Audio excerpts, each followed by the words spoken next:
I have a long history of public service. I've done everything I can over my 30 years in law enforcement and my time living in Faribault and Rice County to assist the public. And I retired, and everybody said I was going to get bored, and I said, no, I won't. And after about a year and a half, about a year, I was like, I could find something to do, and here I am. I noticed in last fall that the commissioners were voting on a new tax levy, and I started to keep track of some of the issues in Rice County.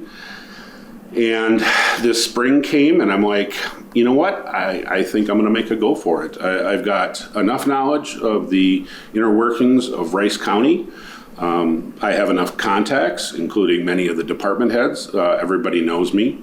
And so this just seemed like a good transition from law enforcement public service to political public service. Let's see if I have anything else for that.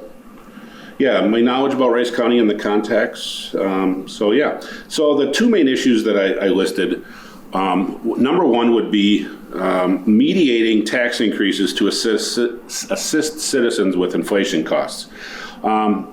In 2026, it was voted on in September of 2025. For 2026, Rice County had its largest tax levy in a decade at 8.7%, when it usually averages 6.5%. This unfortunately coincided with high inflationary costs for food, gas, and power, and insurance over the last year. Tough decisions regarding incurred costs for the future may be or will be necessary.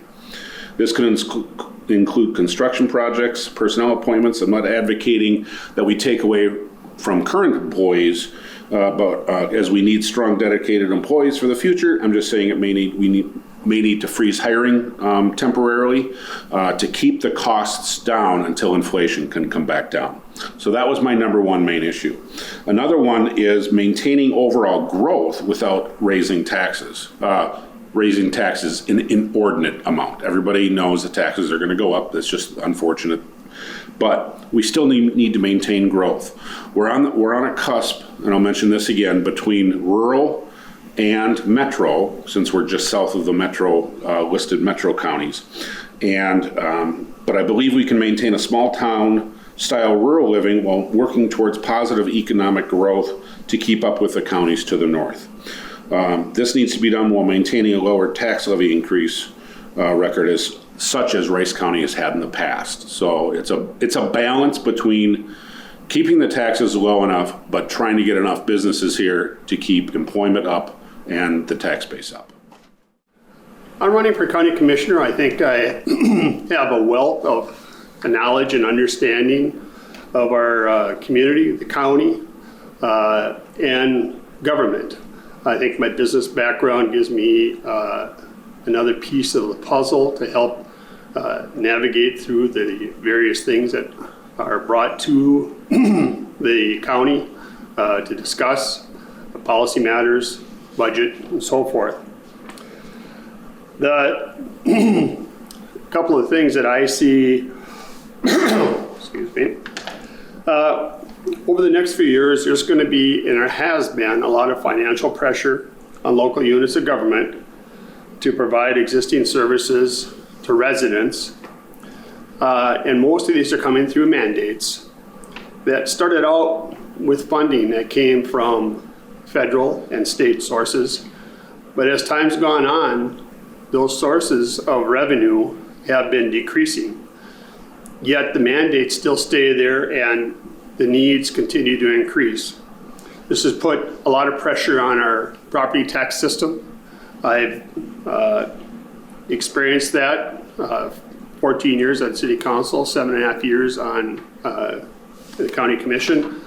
And each year as we budget, I'm certainly very aware of what that is and the impact it has on all of our citizens in the community. And it's going to take the skills that I've got, along with 4 other commissioners, to navigate through that over the next few years, try and find a pathway where we can continue to provide these necessary services for our citizens, but also figure out a way that it is cost efficient for us as well. It also means talking with our state legislators, trying to get them to understand decisions that they're making in St. Paul, how they directly impact the finances and the lives of people in Rice County.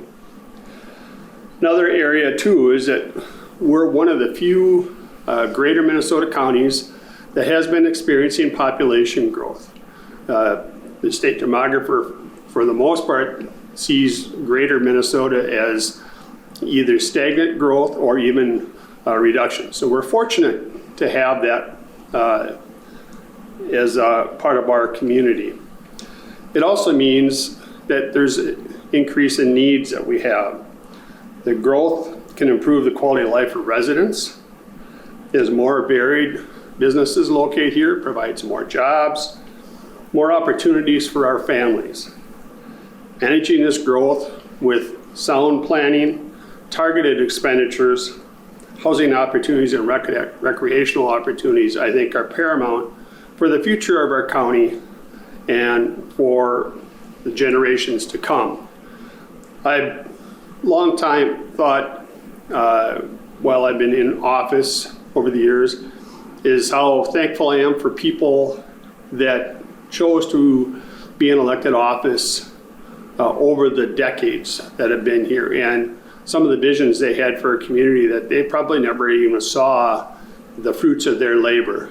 And that's one of the things I look at here forward too, is that what I'm doing now is going to have a benefit for years to come.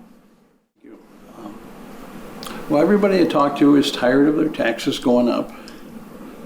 And we need to get in and look at that and see if there's something that we can do to stop that happening.